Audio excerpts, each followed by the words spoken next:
Willkommen zu unserem nächsten Video und wir befinden uns bei den Grundfahraufgaben und in diesem Video geht es um das Umkehren bzw. das Wenden.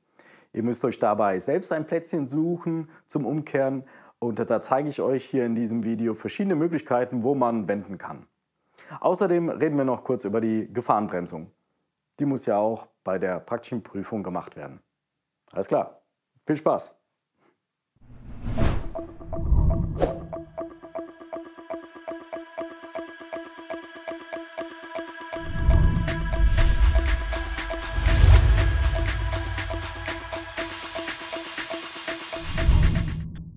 Suchen Sie sich bitte einen Platz zum Umkehren.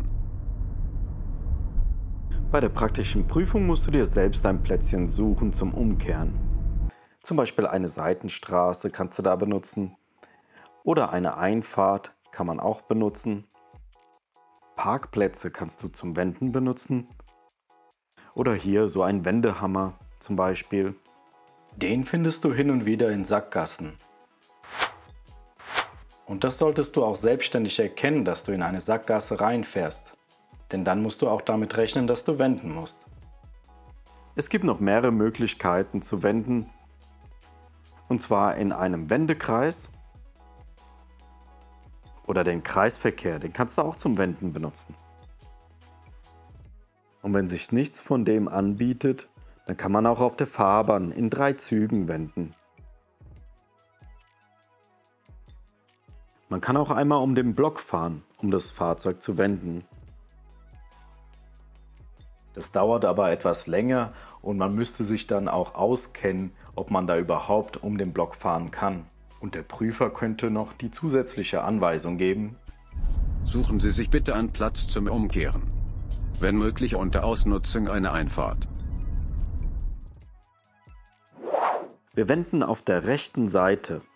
Nehmen wir mal diese Einfahrt. Den Blinker musst du rechtzeitig einschalten, damit die Fahrzeuge hinter dir wissen, dass du anhältst. Dann bleibst du nach der Einfahrt stehen und sicherst ab, dass dir von vorne, von hinten keiner kommt. Und auf den Gehweg. Und auf der anderen Seite könnte ja jemand über die Straße laufen oder fahren. Und dann fährst du rückwärts in die Einfahrt rein. Machst den Blinker nach links an, sicherst ab, dass alles frei ist und fährst im großen Bogen aus der Einfahrt wieder raus. So, diese Technik kannst du überall da anwenden, wo auf der rechten Seite Platz ist. Und so sieht das Ganze in echt aus. Der Blinker ist schon an. Wir bleiben direkt nach der Einfahrt stehen. Jetzt nochmal gut absichern, dass keiner kommt. Und während sich das Auto langsam bewegt, nach rechts einlenken. In den Außenspiegeln kannst du kontrollieren, ob du die Einfahrt triffst. Denn du musst darauf achten, dass du da reinfährst, wo der Bordstein abgesenkt ist. Hier ist der Bordstein hoch, da darf man nicht drauf fahren. Ist er abgesenkt, hier darf man drauf fahren und da ist er wieder erhöht. Bevor du rausfährst, absichern, dass niemand kommt, Blinker nach links an und im großen Bogen rausfahren.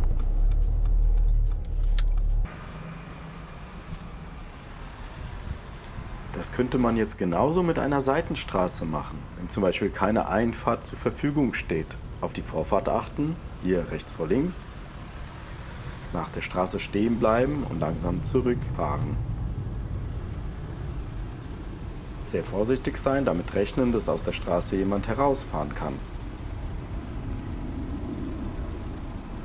Und wenn man jetzt aus der Straße wieder links abbiegt, aufpassen und auf den Querverkehr achten.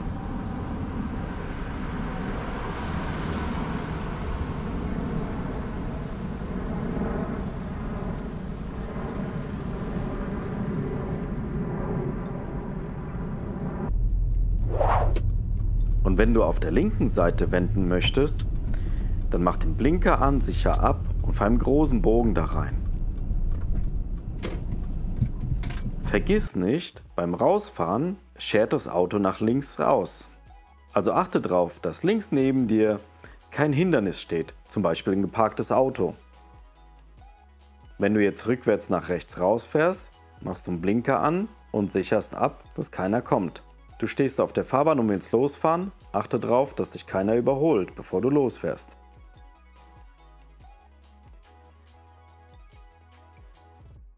Das Wenden in 3 Zügen auf der Fahrbahn funktioniert so. Absichern, blinken. Der erste Zug, der geht voll nach links, soweit es möglich ist. Bis zum Bordstein. Dann zurückfahren nach rechts. So, weiter geht nicht, also wieder nach vorne fahren. Das war's.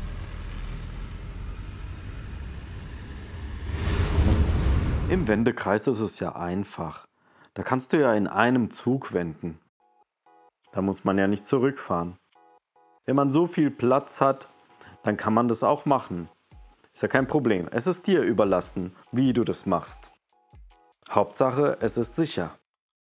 Also gut absichern, dass du da keinen gefährdest. Im Kreisverkehr machst du das genauso.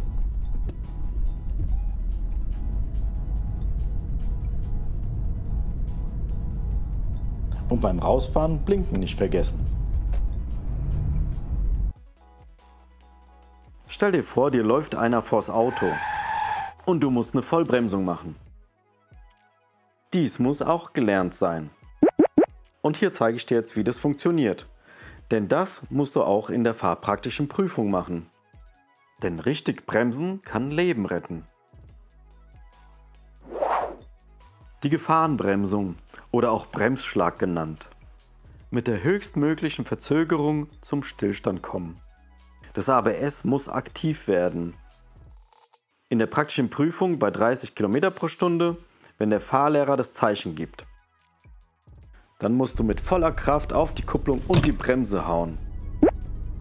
Das kann man erstmal im Stillstand üben. Achte darauf, dass du so stark auf die Pedale draufschlägst, dass du dich fest in den Sitz reinpresst. Damit du nicht mit dem Oberkörper nach vorne fliegst. Halte deine Hände ganz locker am Lenkrad, verkrampf dich nicht, dass du keine hektischen Bewegungen machst. Herr Fahrlehrer, wenn es geht, machen wir eine Gefahrenbremsung.